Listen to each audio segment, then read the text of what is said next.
Two wheeler માટે parking પણ ખાસ તેની વિશેષતા બની રહેશે। ત્યારે આજની વાત કરવામાં આવે તો ભારતે 99 રનમાં 3 વિકેટ ગુમાવી છે।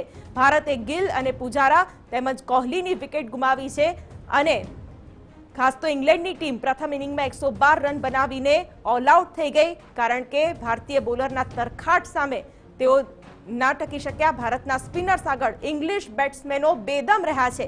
અક્ષર પટેલે 6 વિકેટ ઝડપીને તરખાટ મચાવ્યો।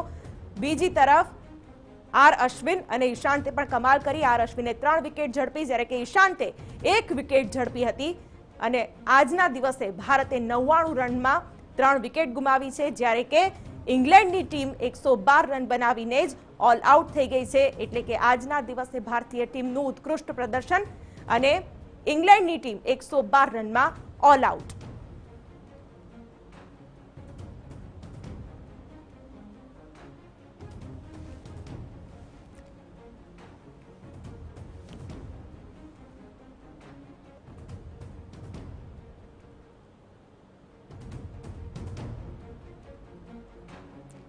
તો ભવ્ય મોટેરા સ્ટેડિયમમાં ઇંગ્લેન્ડ વર્સિસ ભારતની મેચ, જેમાં આજે પ્રથમ દિવસે જ ભારતની બેટિંગ અને ભારતનો દમખમ જોવા મળ્યો। ઇંગ્લેન્ડની ટીમ પ્રથમ ઇનિંગમાં 112 રન બનાવીને ઓલ આઉટ થઈ ગઈ અને ભારતીય બોલર્સનું સારામાં સારું પ્રદર્શન। ભારતના સ્પિનર્સ જે મેદાનમાં ઉતર્યા અને અક્ષર પટેલે 6 વિકેટ ઝડપીને ઇંગ્લેન્ડના બેટ્સમેનને પેવેલિયન ભેગા કર્યા। આર અશ્વિને 3, જ્યારે કે ઈશાંતે 1 વિકેટ ઝડપી હતી। તો સંવાદદાતા રોનક મજેઠિયા આ વિશે વધુ વાત કરી રહ્યા છે। રોનક, આજનો દિલચસ્પ મુકાબલો કઈ રીતે જોવો રહ્યો, કારણ કે ભવ્યાતિ ભવ્ય મોટેરા સ્ટેડિયમમાં આ મેચ રમાઈ અને આખો દિવસ રોમાંચ જોવા મળ્યો ક્રિકેટ રસિકોમાં પણ? જી શિવાની, અમદાવાદના ક્રિકેટ ફેન્સ જે આશા લઈને મેચ જોવા ગયા હતા એ આશા એમની પૂરેપૂરી ખરી ઉતરી છે। પહેલો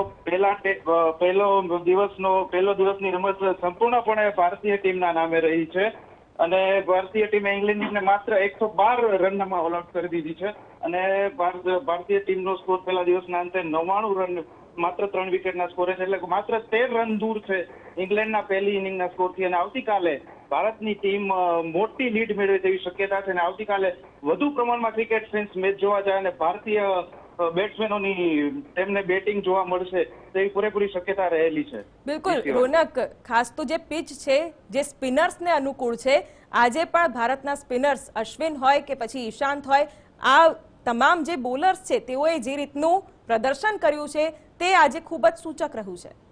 જી શિવાની, ભારતીય સ્પિનર્સના નામે ટોટલ 10માંથી ટોટલ 9 વિકેટ ભારતીય સ્પિનર લીધી છે, જેમાંથી 6 વિકેટ અક્ષર પટેલના નામે રહેલી છે। અક્ષર પટેલનું જે હોમ ગ્રાઉન્ડ પણ માનવામાં આવે છે અમદાવાદ ક્રિકેટ ગ્રાઉન્ડ, તો આવતી ઇંગ્લેન્ડની ટીમે પણ માત્ર 1 સ્પિનર રમાડીને ક્યાંક ને ક્યાંક ભૂલ પણ કરી છે। ઇંગ્લેન્ડની ટીમમાં માત્ર 1 સ્પિનર છે, જ્યારે ભારતની ટીમે પોતાના 2 દિગ્ગજ સ્પિનરને ઉતાર્યા છે અને પૂરેપૂરા તેઓ ખરા ઉતર્યા છે। બિલકુલ રોનક,